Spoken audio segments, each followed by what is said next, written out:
But in many ways, this verse is used as a defense against, well, you can't tell me what to do because even Jesus said you shouldn't judge other people. Yep. Do not judge so that you may not be judged. For the judgment you give will be the judgment you get, and the measure you give will be the measure you get.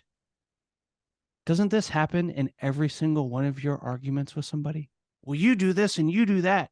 Well, yeah, but you do X, Y, Z, and this thing that's worse than I'm going to one-up you on the thing that you just said about me because this thing that's irritated me for 6 months about you, but I've never got the chance to say, I'm going to finally say it now because you're making such a big deal out of the fact that whatever this small thing is comparatively to how much you annoy me in these other areas, we want to one-up it because we feel so condemned in the way that this person is talking to me. What Jesus is describing is simply the way things occur.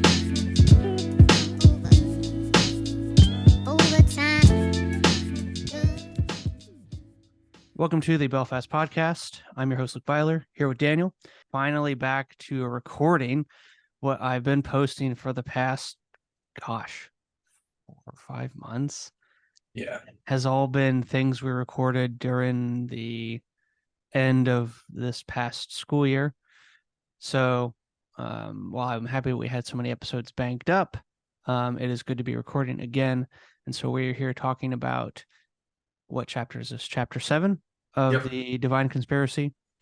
A community of prayerful love is what the chapter is called.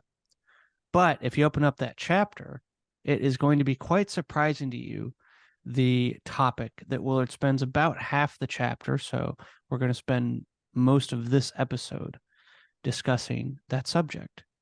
And the subject he opens up the chapter with is condemnation. And you may think, why in the world would he start a chapter that is titled A Community of Prayerful Love with the subject of condemnation? And it has to do with the middle word of his title, community. There cannot be community in a place where there is condemnation. And you cannot pray rightly, and you cannot pray rightly for others if you are condemning. So that is where he lands. But let us investigate for some time here why it's so important that we understand Jesus' words on condemnation and what Willard has to say here about how it affects our prayer and our lives, our interpersonal relationships, and our relationship with God. So I would like to start, unless you have any other opening comments there, Daniel, with what Willard says in the beginning of the chapter. Please, go right ahead. Okay. There we go. Adjust some things here. Let me share it so y'all can see what I'm reading. This is at the the second paragraph in the chapter. Willard says, back to what we've been talking about since chapter 5. And Willard keeps hammering home this idea that there's a reason for the lineage. There's a reason for the order of things in which they appear in the Sermon on the Mount. You cannot love your enemy if you are angry with your brother. You cannot let your yes be yes and your no be no if you think that you using words or using special phrases to enhance the commitment of the things that come out of your mouth is a way to entice people to trust you. Right? So Jesus is making a point in the order in which he talks about these things. And so it is, again, here, as we'll read in just a minute from Matthew chapter 7. So Willard says this: if we are still dominated by anger, contempt, and lusting, still ruling our house with an iron lung, and so forth, the tender areas into which Jesus now moves will simply become incomprehensible. We must start at the point Jesus himself chose, the nature of true well-being or blessedness, the Beatitudes, and follow his order through the setting aside of anger, contempt, and absorbing lust, manipulation, and paying back, and on the forsaking of dependence upon human reputation and material wealth. Then we will be ready for whatever comes next. For as the master of knowledge, he here deals with personal and moral reality as it really is, and it really does have an order. We omit that order at our peril.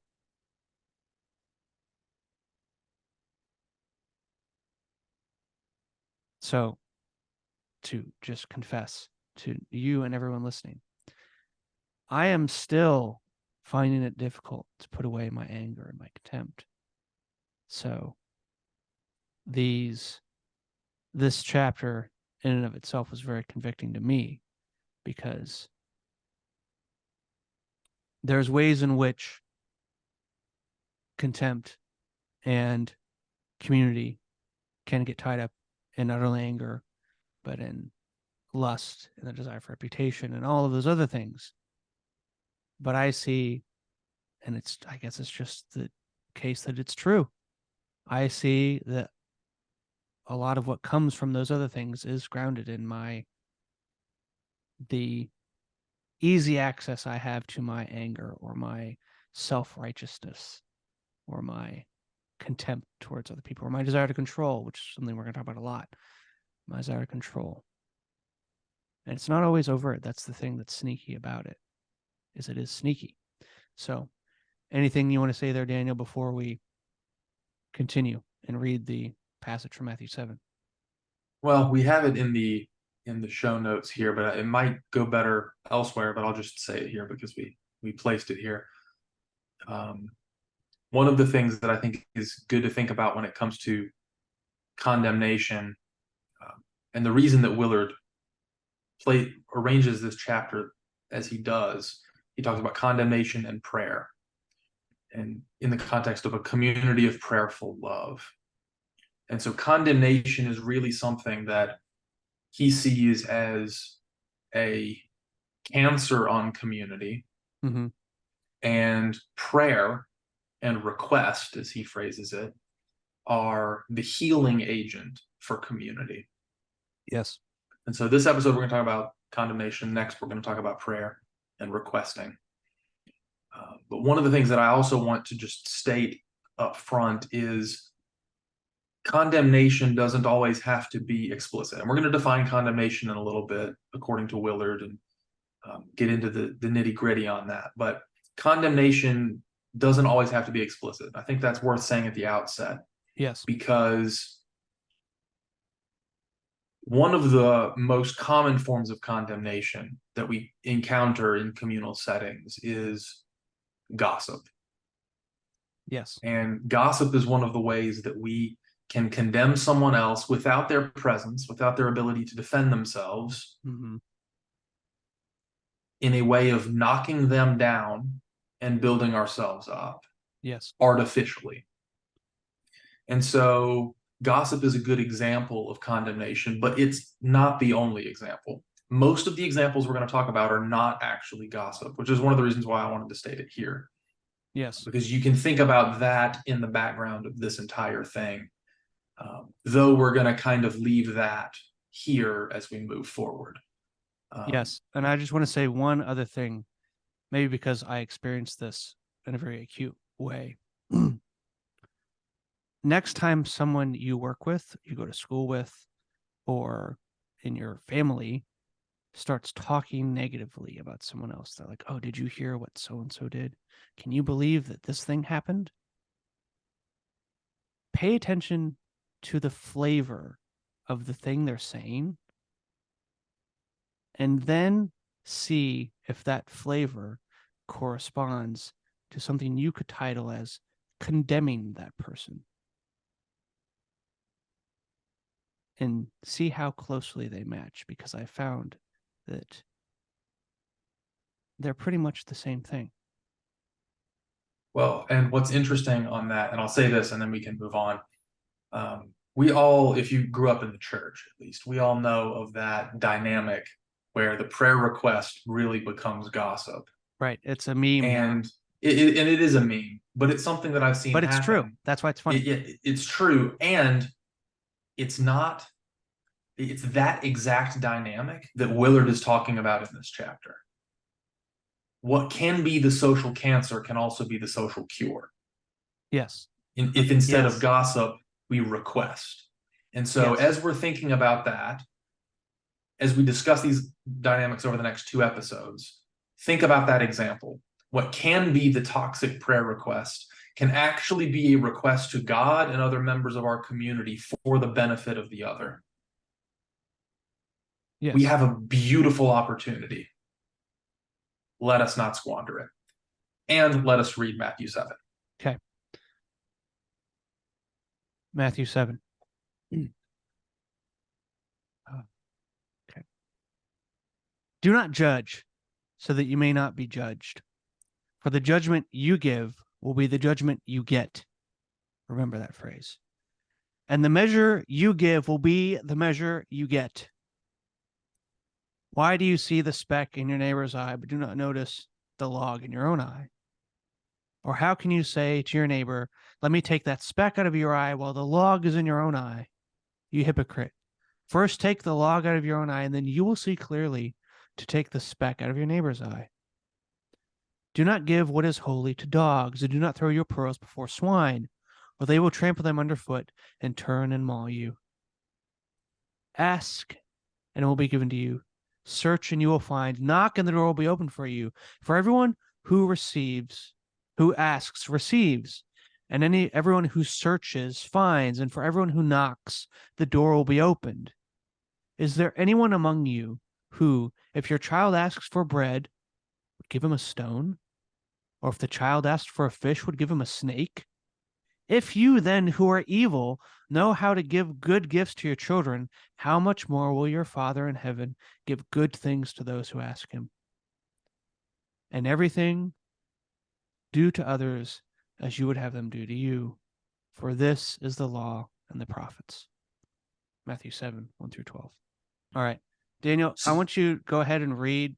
I said when I read this, keep this in mind. I want you to reread the first 2 verses here in Matthew 7, and then I'm going to read a quote from Willard, and we'll talk about it for a couple of minutes, how I think these verses have been so misused and misunderstood. Yeah, can you move your mouse real quick? Yes. Appreciate it. Okay. Do not judge, so that you may not be judged.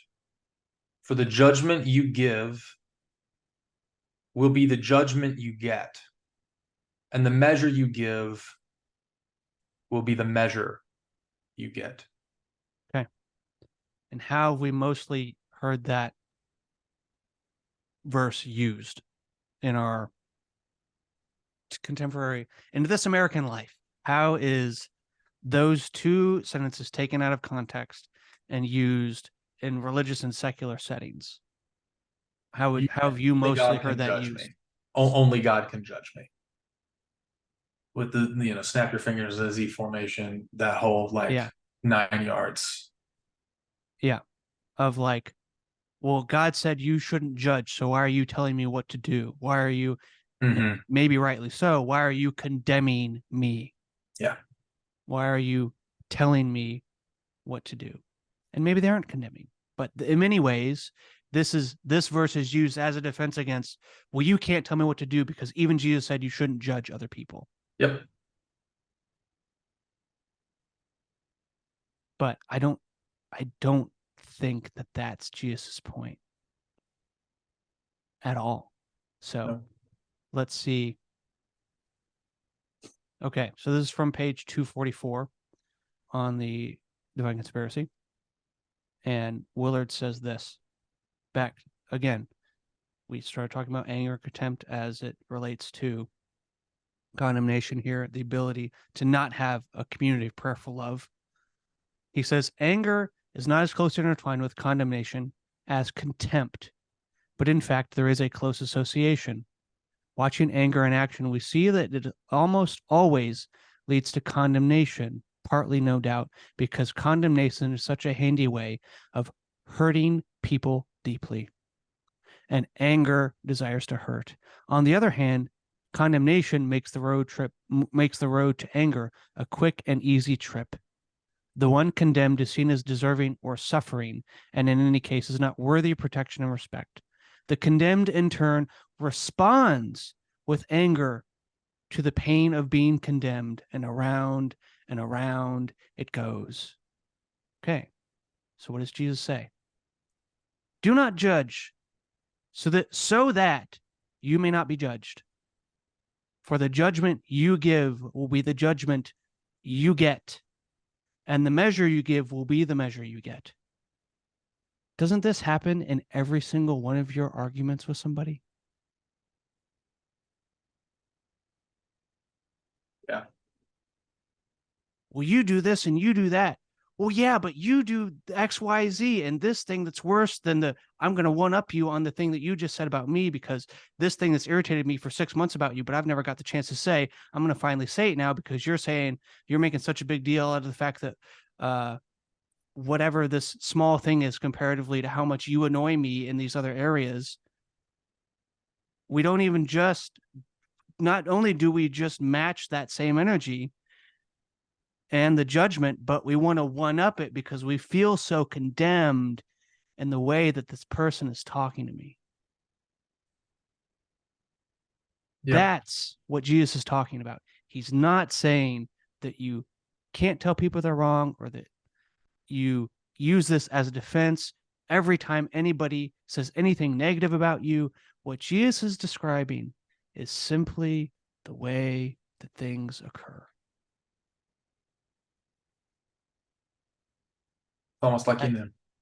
Exactly. Almost like he was smart. So I wanted to make that explicit because I think these two sentences are used, they are bastardized. Yeah. They are mutilated to mean something that they are not meant to mean. And I literally just now realized exactly what Jesus was saying. Yeah, no, I totally agree. And we'll get into this later in the episode, so I'll come back to it, so I won't spend a ton of time on it here. But if you keep reading, you'll realize that Jesus is not saying that you can never correct someone. Yes. He's talking about this dynamic right here. He's talking about this dynamic of harsh condemnation that leads to anger and bitterness and broken and fractured relationships. So real quick, I moved a few things around, Luke. I'm going to read the quote from page 240. Okay. Where Willard starts talking about what condemnation is and how it works. So you don't, are you pulling it up now? How does it start? It starts, but what is it? Okay, got it. Got it. Okay.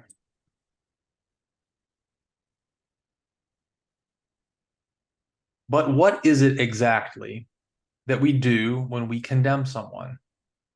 We condemn, when we condemn another, we really communicate that he or she is in some deep and just possibly irredeemable way bad as a whole, and to be rejected. In our eyes, the condemned is among the discards of human life. He or she is not acceptable.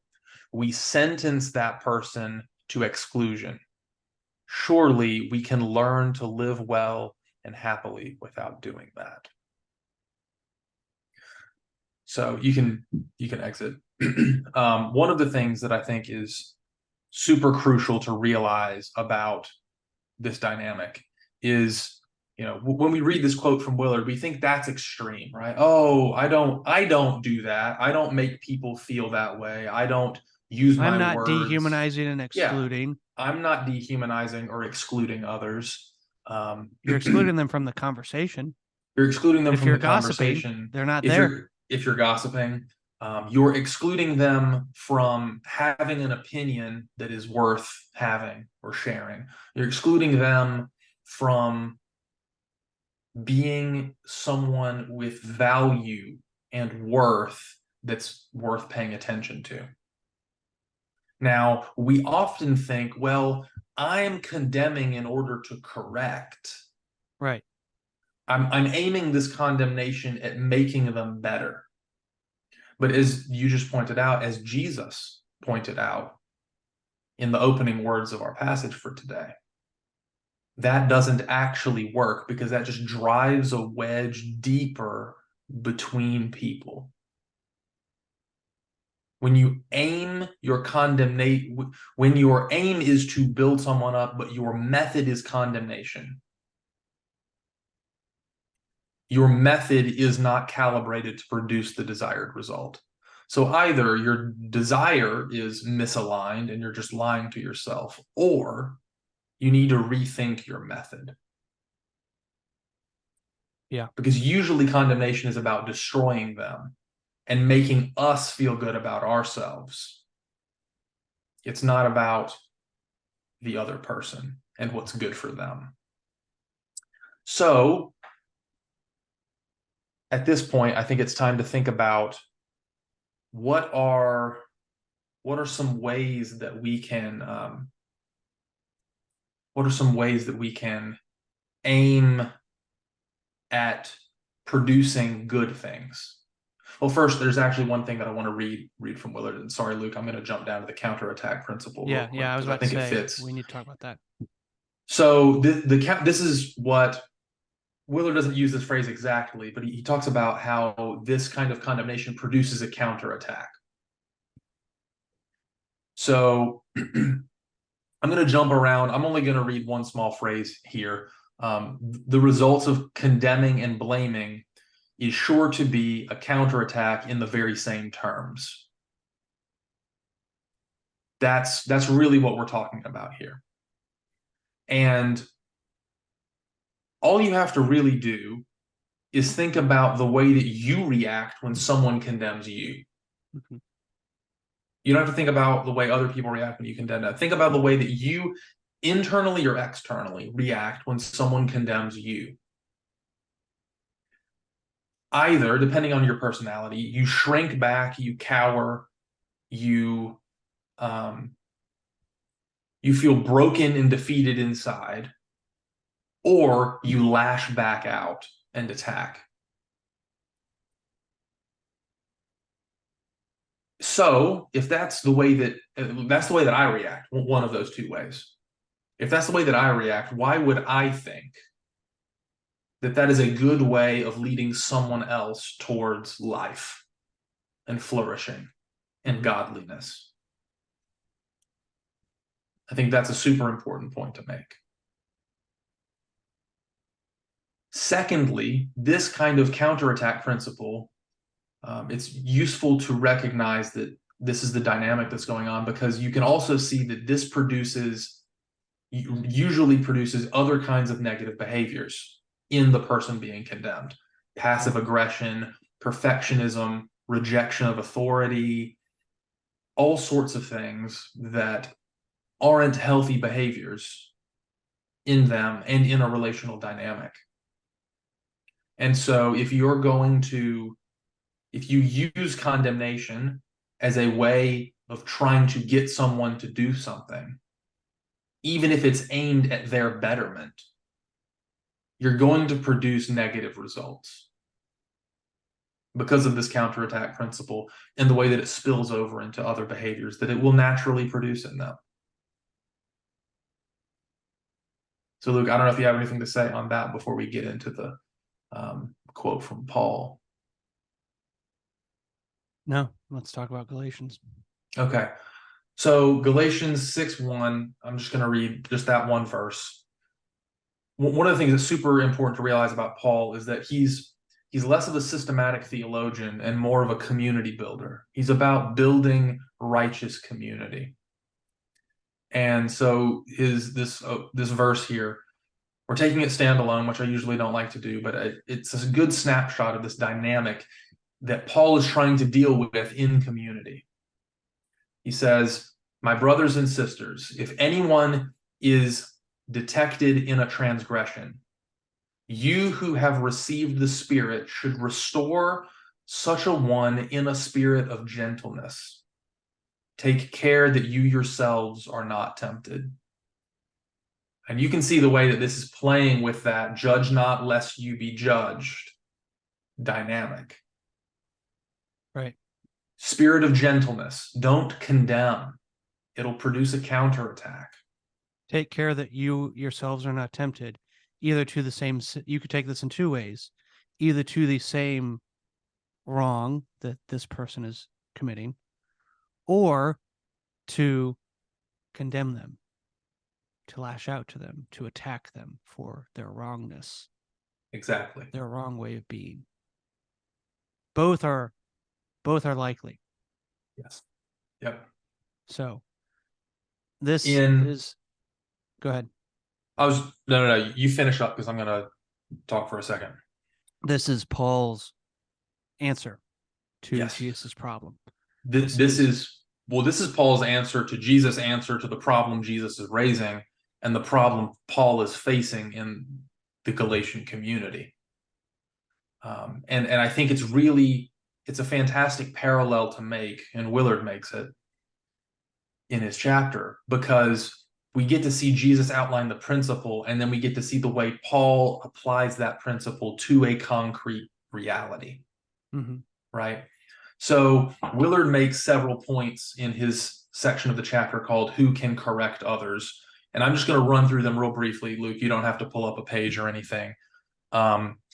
His first step in correcting, in this process of correcting someone, because Willard and Jesus both are very insistent that this judge not lest you be judged does not mean you cannot correct, right? It's not about not being able to issue correction, right? First, take the log out of your own eye so then you can see clearly to take the log out of your neighbor's. There is a dynamic of correction at play here, but it's not any kind of correction, specifically that uses condemnation. So he says that we don't undertake to correct unless we are absolutely sure of sin. It's not I think they're doing wrong. It's no, we know this is not correct. That has to be, that's the first standard. This is an area of my life I am not as that's not what I wanted to do. It's an area of my life where I'm not as practiced as I once was. This is why confession is a pillar of church tradition. Because that way you are telling somebody what you know you did wrong.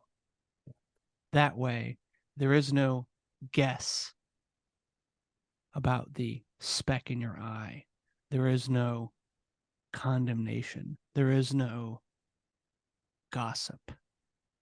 Hopefully, there is no, well, they said this thing, so I'm assuming that what they really mean is this thing. This is what's going on here. No. They told me. We talked about it. And we move on from there. Yep. But we alleviate this correct unless we are absolutely sure. One of the ways we can be absolutely sure is if someone confesses. Yep. So I walked through the practice of confession weekly for almost a year. We had some hit or miss patches because of my school schedule mainly, for the last year of my MDiv program. And this close friend of mine, he and I met once a week for confession over sandwiches in the park. And it was one of the best things I think I've ever done. And I really need to start doing it again with someone else because we've moved. And but this very close friend of mine, he and I met, and it was amazing because it trained us to think about throughout the week, to think about the ways that we were sinning, be conscious of them, and actively try to avoid them. It's a liturgical practice that rewrites the way you think about living life. But it also means that you have someone in your life to say, hey, like, you need correction there. And it fulfills this second step of Willard's too. Not just anyone is to correct others. Correction is reserved for those who live and work in divine power, not their own. He and I had invited each other into that space, specifically because we recognized in the other a divine appointment, the Spirit of God on this person, in a way that made them wise and loving in their ability to correct and guide the other in their life. Mm-hmm. And that's really, I think, it's so funny to realize that Willard's steps, I was living them out in this practice without even realizing it, because that's just 1 and 2 checked off the list right there. And it also hits at his third point. It's not about correcting the wrongness. It's about restoring them to rightness and righteousness. Mm-hmm. This is When what penance is. Yes. When he and I met over sandwiches in the park to confess, it was always aimed at, okay, now how can you do better next time? How can I help you do better next time? Right. And this is, I mean, you can dog it as much as you might like, but this is what the Catholic tradition of penance is all about. It's not about, hey, don't think about that thing you did. Maybe the answer is focusing on something else more. Maybe you should pray. Maybe you need to pray this many times. Maybe you need to do this thing. Maybe this thing in your heart requires this sort of action. Not to not think about the thing, but to do something different. yeah. So then go ahead. Willard's last point, and that this is kind of the point that holds all of the others together, I think, is the way that humility is essential to this process. Knowing that you could do the same thing and likely have and are, maybe without even realizing it, is crucial. There's no self-righteousness or superiority in this. And this is why the practice of confession that I engaged in was so good, because 1 week it was his turn to confess, and the next it was my turn to confess. And so we both knew each other's confessions. And so humility was a natural part of the game. You had to be. And so whenever you're in a dynamic of correction, or correction is legitimately needed, it's nice to work down these 4 steps in order to make sure that your heart is attuned properly, the log is out of your eye, in order to be able to be a good presence in the situation. Yes. And I think the last thing we've got time for here is one of the final themes we wanted to hit in terms of condemnation and how it inhibits community. You were just talking about ways in which it builds up a community. Mm-hmm. And the thing, we'll just run with your example here.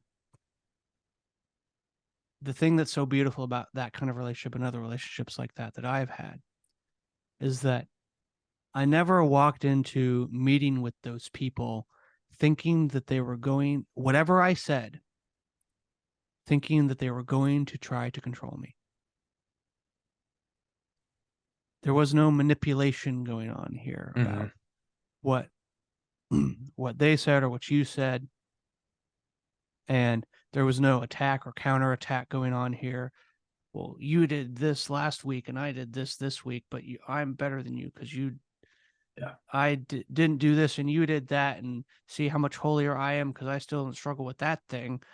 And so the thing to switch the gears a little bit back to some of the negative ways that condemnation inhibits our communities, and thing that I have found most profound in my own life is that in many ways my subtle condemnation, my gossip of other people, my secret thoughts that I have about things that I dislike, about interactions I have with strangers and with friends, is that, well, they didn't do, act, or say things that I would have liked them to say or do, or the way that they reacted was not the way I would have liked them to treat me at that moment, or how I would have reacted to them if I would have been a good Christian person at the time. You know, that's not how they should have done it. I would have done it this way. And it is a phrase I like is molding people in my own image. Yep. It is about controlling what they do. And the final point that I'll make about this whole subject and the thing that I see as has been damaging in my relationships is that a friend of mine put it very well. Jesus' principle of judge not lest you be judged, for the measure which you judged, you will be judged. There's another way to think about that, which is when I have wounds about something, say my desire to be liked, and I get rejected, I'm wounded, or my desire for someone to take what I say seriously, or to appreciate my wisdom or my thoughtfulness about a certain thing, or my sacrifice to go and do something for them, and that comes as unappreciated, or it's my insight on something is not well received, or whatever it might be, I get wounded. Well, trouble comes when my wound in a relationship hits somebody else's wound. And then our two wounds get stabbed. And then probably starts the hurting, the condemnation, the counterattacks, because our wounds have both been hurt. And this model that we've seen outlined here prevents those kinds of things from happening, because we put away anger, we put away contempt, we've put away the need for reputation, we put away our lust, we've put away these things so that we can step into a right relationship where we can confess. Yeah. So I'll say this real quick. Oftentimes, I think we try and condemn people to compel them towards good things. But this is exactly what Jesus says with the pearls before swine. When we throw valuable, good things in front of people who aren't ready for them, they turn on us and they attack us because we use condemnation.